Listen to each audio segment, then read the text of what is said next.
Hi friends, ఎలా ఉన్నారు? Welcome to my channel. తక్కువ పెట్టుబడితో బిజినెస్ స్టార్ట్ చేసేటటువంటి మరొక ఎపిసోడ్ కి స్వాగతం. ఇవాళ వచ్చేసి చాలా తక్కువ పెట్టుబడి, కేవలం ఒక 5,000 రూపీస్ నుంచి మీరు బిజినెస్ ని స్టార్ట్ చేసుకోవచ్చు. ఈ బిజినెస్ ని చాలా ఈజీగా చేసుకోవచ్చు, ఎటువంటి రిస్క్ లేదు. రోజుకి మీరు పెట్టిన ఇన్వెస్ట్మెంట్ కంటే ఎక్కువ ఎర్నింగ్ వచ్చేస్తుంది. మార్కెటింగ్ అవసరం లేదు, ఒక మిషన్ అవసరం లేదు, వర్కర్ కూడా అవసరం లేదు. మనమే మన ఇంట్లో వాళ్ళమే కలిసి బిజినెస్ ని స్టార్ట్ చేసుకోవచ్చు. ఎలా స్టార్ట్ చేయాలి, ఏంటి, ఎంత ఇన్వెస్ట్మెంట్, మనకి ఎంత అమ్మితే ఎంత మార్జిన్ వస్తుంది, ఇవన్నీ కూడా పూర్తిగా ఈజీగా అర్థమయ్యే భాషలో నేను మీకు ఎక్స్ప్లెయిన్ చేస్తాను. సో ఆ బిజినెస్ లో ఏంటో మనం తెలుసుకుందామా. ఇప్పటి వరకు ప్రీవియస్ చేసినటువంటి వీడియోస్ అన్నిటికీ కూడా నాకు చాలా సపోర్టింగ్ ప్రొవైడ్ చేస్తున్నారు. కాబట్టి ఈ చిన్న బిజినెస్ కి సంబంధించినటువంటి ఇన్ఫర్మేషన్స్ అన్ని నేను ప్రొవైడ్ చేస్తున్నాను. కొంతమందికి ఈ బిజినెస్ కి సంబంధించినటువంటి ఇన్ఫర్మేషన్ పూర్తిగా అవగాహన ఉండి ఉండొచ్చు, కానీ కొంతమందికి తెలియదు. కాబట్టి మళ్ళీ నేను వీడియోస్ చేస్తున్నాను, ఎందుకంటే కామెంట్స్ లో ఇది అందరికీ తెలిసిందే కదా అని చెప్పి కొంతమంది పెడుతున్నారు. కాబట్టి అటువంటి వాళ్ళు కూడా ఎలా తెలుసుకోవాలి, ఎలా చేయాలనేది తెలుసుకుంటే బాగుంటది. ప్రతి కామెంట్ కి కూడా నేను రెస్పాండ్ అయ్యి రిప్లై ఇవ్వడానికి ట్రై చేస్తున్నాను, కానీ రోజుకి ఒక 500 నుంచి 1000 కామెంట్స్ వస్తున్నాయంటే టైం ఎక్కువ సేపు స్పెండ్ చేయాల్సి వస్తుంది. కాబట్టి నాకున్న తక్కువ టైంలో మంచి కామెంట్స్ ఎవరైతే పెడుతున్నారో అటువంటి వాళ్ళకి రిప్లై ఇవ్వడానికి నేను ట్రై చేస్తాను. సో బిజినెస్ కాన్సెప్ట్ లోకి మనం వెళ్ళిపోదాము. ముఖ్యంగా నేను చెప్పినటువంటి బిజినెస్ ఏంటంటే ఇప్పుడు రాబోయేది వచ్చేసింది. ఆల్మోస్ట్ సమ్మర్ లో మంచి బిజినెస్. దీనికి కావాల్సింది ఒక పెద్ద టేబుల్, మనం ఎన్ని ఐటమ్స్ అయితే పెడతామో అన్ని రకాలైనటువంటి కుండలు, స్వచ్ఛమైన మట్టితో తయారు చేసినటువంటి కుండలు, లేదా ఒక పెద్ద థర్మాకోల్ బాక్స్ కావాల్సి వస్తుంది. లోకల్లో దొరికేటటువంటి ఐస్ కావాల్సి వస్తుంది. ఇవి ఫ్రెండ్స్ కావాల్సినవి. నెక్స్ట్ మనం ఏం అమ్మాలి అనేది కదా మీ డౌట్. ముఖ్యంగా హెల్త్ కి హానికరం లేకుండా ఉన్నటువంటి ఐటమ్స్ నే మనం సేల్ చేద్దాం. ఎందుకంటే కెమికల్స్ గా రిలేటెడ్ గా ఉన్నటువంటివి, ప్రిజర్వేటివ్స్ కలిపినటువంటివి, ఇటువంటివి కాకుండా హెల్త్ కి ఎక్కువ ఇంపార్టెన్స్ ఇచ్చే విధంగా ఉన్నటువంటి ఐటమ్స్ మనం సేల్ చేద్దాం. ఇందులో ముఖ్యంగా మజ్జిగ, నిమ్మరసం, రాగి జావా, సుగంధ వాటర్, ఈ ఐటమ్స్ ని కుండల్లో పెట్టుకొని మీరు సేల్ చేసుకోవచ్చు. అంటే మార్నింగ్ షాప్ పెడితే 11 o'clock నుంచి ఈవినింగ్ 5 దాకా కనుక పెడితే చాలు. ఎందుకంటే మంచి ఎండగా ఉన్నప్పుడు, దాహం వేసినప్పుడు ఈ ఐటమ్స్ కి ఎక్కువ ఇంపార్టెన్స్ ఉంటుంది. సో మజ్జిగ తయారు చేయడం, సుగంధ వాటర్ ని తయారు చేయడం, స్వచ్ఛంగా రాగి జావ తయారు చేయడం, అలాగే నెక్స్ట్ వచ్చేసి సుగంధ వాటర్, వీటి ద్వారా మంచి ఆదాయం ఉంటది, ఎక్కువ ఖర్చు అవ్వదు. సో ఒక కుండ వచ్చేసి సుమారుగా మనకి 150 రూపీస్ ఉంటుంది. సో ఇలాంటివి 5 తీసుకుంటే 750 రూపాయలు మీకు అవుతుంది. ఇంట్లో ఉండే ఒక టేబుల్, అంటే మీ ఇంట్లో ఆల్రెడీ టేబుల్స్ ఖచ్చితంగా ఉంటాయి కదా, ఇది ఫ్రీ అనుకుందాం.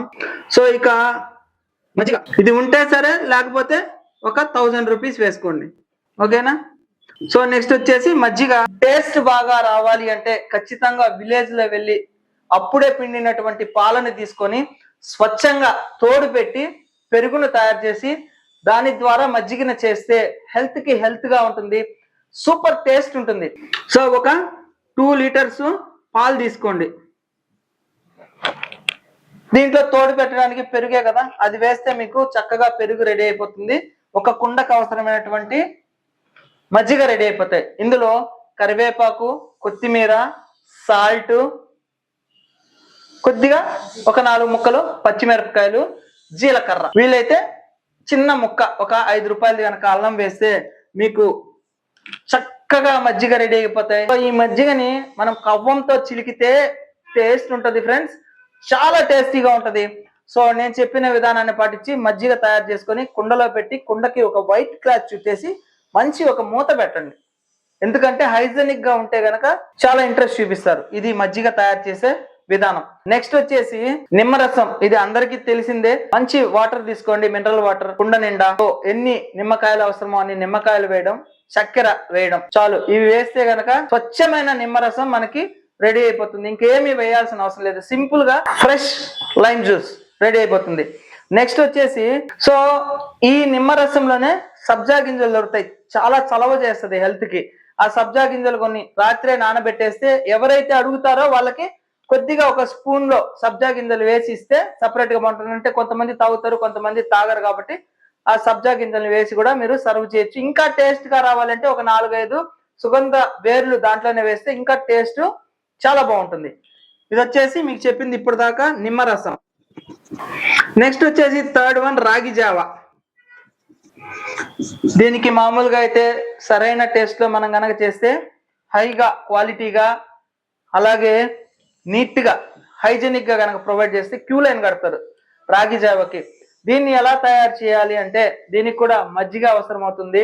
అప్పటికప్పుడే మనం తయారు చేసుకోవచ్చు. ఫస్ట్ ఆఫ్ ఆల్ రాగి పిండి చల్లటి వాటర్ లో బాగా మిక్స్ చేసిన తర్వాత దాంట్లో తగినంత సాల్ట్ కానీ ఉప్పు కానీ కల్లుప్పు కానీ వేసేసి దాన్ని బాగా వేడి చేస్తే గట్టిగా రెడీ అయిపోతుంది. దాన్ని అలాగే మనం బండి దగ్గర పెట్టుకొని ఎవరైతే రాగి జావ అడుగుతారో అప్పటికప్పుడే స్పాట్ ఒక చిన్న గిన్నెలో కొద్దిగా ఆ రాగి మాల్ట్ని వేసి అందులో స్వచ్ఛమైన మజ్జిగ మనం పక్కన పెట్టుకోవాలి. ఆ మజ్జిగని వేసేసి బాగా స్పాట్ లో చిలికేసి దాన్ని గనక కస్టమర్ కి సర్వ్ చేస్తే కాస్తంత ఊరగాయ, నిమ్మకాయ ఊరగాయ కానీ మామిడికాయ ఊరగాయ కానీ ఇచ్చేసి లేదా ఒక పచ్చిమిరపకాయ కనుక ఇచ్చేసి ఆనియన్ కనుక ఇచ్చేస్తే అసలు చిన్నగా సేల్ అవ్వవు. దాన్ని హైజెనిక్ గా ఇవన్నీ అమ్మేటప్పుడు ముఖ్యంగా చెప్తున్నాను, చేతులకి గ్లవ్ వేసుకోవాలి, తలకి క్యాప్ వేసుకోవాలి. సో కిచెన్ లో మనం కట్టుకుంటాం కదా యాప్రాన్ అంటారు, దాన్ని వేసుకోండి. అది వేసుకొని అమ్మితే మీ దగ్గరకి చాలా ఎక్కువ మంది కస్టమర్స్ వస్తారు. ఏదైతే టేబుల్ ని పెట్టుకున్నామో ఎప్పటికప్పుడు క్లీన్ చేస్తుండాలి. గ్లాసెస్ వేస్ట్ పడేయడానికి ఒక పెద్ద గోతాం కానీ ఒక పెద్ద డ్రమ్ లాంటిది కానీ కాస్త దూరంగా పెట్టి హ్యాండ్ వాష్ చేసుకోవడానికి కూడా అక్కడ కనుక సోర్స్ కనుక పెడితే, అలాగే తాగడానికి కుండలో వాటర్ కనుక పెడితే ఖచ్చితంగా మీ దగ్గరికి కస్టమర్స్ వస్తారు. రాగి జావ తర్వాత నెక్స్ట్ సుగంధ వాటర్. ఈ సుగంధ వాటర్ ని తయారు చేసే విధానం చాలా ఈజీ. ఎంత క్వాంటిటీ కావాలో అన్ని వాటర్ తీసుకోండి, షుగర్ వేయండి. వేసిన తర్వాత మార్కెట్ లో సుగంధ ద్రవ్యాలు అమ్ముతారు కదా, అక్కడ సుగంధ వాటర్ తయారు చేయడానికి అవసరమైనటువంటి వేర్లను తీసుకోండి. ఇటువంటి వేర్లు కావాలంటే ఫ్రీగా దొరుకుతాయి. మనం గనక సెర్చ్ చేస్తే ఆకులు పొడుగ్గా ఉంటాయి, సుగంధ వేర్లు లాగా ఉంటాయి. వాటిని గనక అప్పటికప్పుడే మనం తీస్తే చాలా స్వచ్ఛమైన స్మెల్ వస్తుంటుంది. ఆ సుగంధ వేర్లు ఫ్రీగా కూడా దొరుకుతాయి. ఆ వాటర్ లో సుగంధ వాటర్ లో అంటే ఆ వేర్లని వాటర్ లో గనక కలిపితే వేడి చేయాలి, బాగా వాటర్ ని వేడి చేసే ఇవన్నీ కూడా మనము చేసుకోవాలంటే సుగంధ వాటర్ చేసుకోవాలంటే వాటర్ ని బాగా వేడి చేసి ఆ వేర్లని అందులో వేస్తే గనక బాగా ఉడికిన తర్వాత మంచి స్మెల్ వస్తుంది. అప్పుడు చక్కెర వేయాలి. వేసిన తర్వాత బాగా చల్లారిన తర్వాత నిమ్మరసం వేయాలి. వేసిన తర్వాత దీన్ని కుండలో గనక పెడితే చాలా చక్కగా మంచి వాసనతో కూడిన సుగంధ వాటర్ రెడీ అయిపోతాయి. ఇవన్నీ కూల్ గా ఉండడానికి మీరు ఇందులో ఐస్ వేశారనుకోండి, నేను చెప్పినంతా వేస్ట్ అయిపోయింది. ఇదైతే చెప్తున్నాను ఎందుకంటే ఐస్ గడ్డలు ఎంత స్వచ్ఛంగా తయారు చేస్తున్నారో మనకైతే తెలియదు. ఖచ్చితంగా దయచేసి చెప్తున్నాను, కస్టమర్స్ అంటే దేవుళ్ళు, వాళ్ళు ఉంటేనే మన బిజినెస్ రన్ అవుతుంది. కాబట్టి వాళ్ళ హెల్త్ గురించి కూడా ఆలోచించండి. కాబట్టి ఐస్ గడ్డలు వేయకుండా మీరు సర్వ్ చేయాలి అంటే ఐస్ గడ్డలు తీసుకొని ఒక చిన్న ట్రే లాంటిది పెట్టి దాంట్లో ఐస్ గడ్డలు వేసేసి దాన్ని కప్పేసి కుండలు దాని మీద పెట్టినా కూడా మీకు కూలింగ్ వస్తుంది. అలా చేసుకోవచ్చు. లేదా థర్మాకోల్ బాక్స్ ఉంటుంది కదా, అందులో కావాలి అంటే ఈ మజ్జిగని వాటర్ ప్యాకెట్లలో ఫిల్ చేసి సీల్ చేసి అందులో వేయండి, కూల్ అవుతాయి. అలా సర్వ్ చేయండి, కానీ డైరెక్ట్ గా ఐస్ గడ్డలు మాత్రం తాగే డ్రింక్స్ లో వేయద్దు. అలాగే సందర్భం వచ్చింది కాబట్టి చెప్తున్నాను, ఇప్పుడు బయట మార్కెట్ లో టిఫిన్ సెంటర్స్ లో మన హెల్త్ మనమే పాడు చేసుకుంటాం. ఎందుకు అంటే టిఫిన్ తినడానికి వెళ్ళిన తర్వాత అక్కడ ప్లాస్టిక్ కవర్స్ లో వేడి వేడి వస్తువుల్ని, పూరి కావచ్చు లేదా బోండా కావచ్చు వడ కావచ్చు ఇట్లాంటివి సర్వ్ చేస్తున్నారు. దయచేసి అటువంటి ప్లేస్ లో తినద్దు. వాళ్ళకి ఖచ్చితంగా చెప్పండి అరిటాకులు కానీ విస్తరాకుల్లో కానీ పెట్టి ఇవ్వమని. ఎందుకంటే మనం కట్టే కాస్ట్ కి అవి పెట్టి కూడా వాళ్ళు మనకి ఇవ్వచ్చు. దాని మీద కూడా మంచి మార్జిన్ ఉంటుంది. మన హెల్త్ కూడా చూసుకోవాలి కదా. సో అలాగే సాంబార్ ప్యాకెట్స్ పెద్ద పెద్ద హోటల్లో కూడా వేడి వేడి కవర్లలో సాంబార్ని పోషిస్తున్నారు. అవి అల్యూమినియం ఫాయిల్స్ కవర్స్, ఇట్లాంటి వాటిల్లో బిర్యానీలు కానీ ఇవన్నీ దయచేసి తినద్దు. మనకు వచ్చే హెల్త్ కంటే ఎక్కువ రోగాల్ని కొని తెచ్చుకుంటున్నాం బయట తిని. కాబట్టి ఇది ఒకటి చెప్పదలుచుకున్నాను. నెక్స్ట్ వచ్చేసి షర్బత్, అంటే నన్నారి షర్బత్ అంటారు. ఇది మీకు బయట స్వచ్ఛంగా వేర్లతో తయారు చేసినటువంటి బాటిల్స్ దొరుకుతాయి ఆయుర్వేద షాప్స్ లో. దాన్ని తెచ్చుకున్న తర్వాత సోడా కావాల్సి వస్తుంది. మీకు సోడా బాటిల్స్ కనుక దొరికితే ఆ సోడా పక్కన పెట్టుకోవాలి, లేదా దీనికి సపరేట్ మిషన్ తీసుకోవాలి. సోడా బాటిల్స్ ఒక 50 గనక తెచ్చుకుంటే సరిపోతుంది. సో ఎవరైతే షర్బత్ అడుగుతారో వాళ్ళకి కాస్త వాటర్ పట్టుకోవడము, అందులో సోడా మిక్స్ చేయడము, కాస్తంత షర్బత్తు, నిమ్మరసము, అలాగే సబ్జా గింజలు మనం నానబెట్టుకుంటాం కదా, అది ఒక స్పూన్ వేసి బాగా మిక్స్ చేసి ఇచ్చేస్తే షర్బత్ రెడీ అయిపోతుంది. ఇది ఫ్రెండ్స్ ఇవాళ నేను చెప్పినటువంటి సమ్మర్ లో చేయగలిగినటువంటి చిన్న 5 వ్యాపారాలు. ఇందులో ఒక్కటి కావాలన్నా స్టార్ట్ చేసుకోవచ్చు, 5 స్టార్ట్ చేసుకోవచ్చు. 5 ఉంటే కస్టమర్స్ ఎక్కువ పెరుగుతారు, మనకి ఎక్కువ రెవెన్యూ జనరేట్ అవుతుంది. సో ఇవన్నీ చేసిన తర్వాత మనకి ప్రతి ఐటమ్ మీద అప్రాక్సిమేట్లీగా 50% మార్జిన్ ఉంటుంది. అంటే 20 రూపాయల గ్లాస్ అనుకుంటే సుమారుగా మనకి దీని మీద మార్జిన్స్ వచ్చేసి 5 రూపీస్ నుంచి 10 రూపీస్ ఉంటుందంటే మనకు వచ్చిన టోటల్ ఆదాయంలో ఖర్చులు తీసేయంగా 5 రూపాయల నుంచి 10 రూపాయల మార్జిన్ ఖచ్చితంగా ఉంటుంది. సో ఇవంతా కూడా ఒకసారి మీరు సేల్ చేయబోయే ముందర మీరు తయారు చేసి మీరే టేస్ట్ చేయండి. ఆ టేస్ట్ ఎట్లా ఉండాలి అంటే అంత టేస్ట్ గా ఉండాలి, హైజెనిక్ గా ప్రొవైడ్ చేయాలి. మనం ఇచ్చేటటువంటి గ్లాసెస్ కూడా మంచి గ్లాసెస్ తీసుకోండి. ఈ విధంగా చేస్తే ఈ బిజినెస్ మీరు చాలా చక్కగా చేసుకోవచ్చు. సమ్మర్ లో సుమారుగా ఒక 4-5 మంత్స్ పాటు మంచి ఎర్నింగ్స్ పొందొచ్చు తక్కువ పెట్టుబడితో. దీనికి ఎవరి సపోర్టే అవసరం లేదు.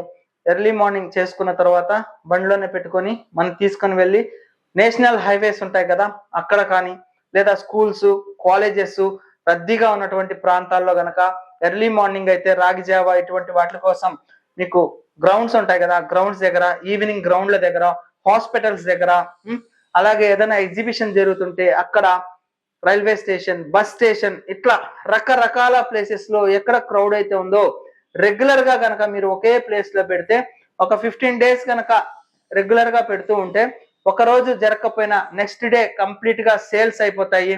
కానీ మీరు చేయాల్సిందంతా మంచి క్వాలిటీ మెయింటైన్ చేయాలి. వీటిల్లో ఏదైనా కానీ మిగిలిపోతే దాన్ని ఎవరికైనా పేదవాళ్ళకి ఇచ్చేసేయండి, అంతేగాని నెక్స్ట్ డే ఫ్రిడ్జ్ లో పెట్టి మళ్ళీ సేల్ చేయడం ఇట్లాంటివి చేస్తే మీ బిజినెస్ ఫ్యూచర్ లో రన్ అవ్వదు. ఎందుకంటే క్వాలిటీ బాగలేకపోతే ఎవరు మీ దగ్గరికి రారు. సో ఫ్రెండ్స్, ఇది ఫ్రెండ్స్ ఈ బిజినెస్ కాన్సెప్ట్స్ అనేది. ఇది అందరికీ తెలిసి ఉండొచ్చు, కానీ కొంతమందికి తెలియని వాళ్ళ కోసమే ఈ వీడియో నేను పెట్టానంటే ఎవరైనా కొత్తగా స్టార్ట్ చేయాలి అని అనుకుంటే వాళ్ళకి, తక్కువ పెట్టుబడితో స్టార్ట్ చేయాలి అనుకునే వాళ్ళకి. సో ఫ్రెండ్స్, ఈ బిజినెస్ కాన్సెప్ట్ మీకు నచ్చినట్లయితే లైక్ చేయండి. ఏదైనా డౌట్స్ ఉంటే కామెంట్ సెక్షన్ లో కామెంట్స్ తప్పకుండా డ్రాప్ చేయండి. Thank you friends, thank you for watching this video. Yours చేసి జై హింద్, సైనింగ్ ఆఫ్ టుడే. ఇక మరొక ఇంపార్టెంట్ థింగ్, నెక్స్ట్ వీడియోలో కంప్లీట్ గా బాదాం పాల్ బిజినెస్ ని, స్వచ్ఛమైనటువంటి బాదాం పాల్ని ఇంటి దగ్గర తయారు చేసి ఎలా సేల్ చేసుకోవాలో, మంచి ప్రాఫిట్ సైడ్ ఎలా వెళ్ళాలో ఒక డిఫరెంట్ వేలో నేను మీకు చెప్తాను. సో థ్యాంక్ యూ అండి, థ్యాంక్ యూ.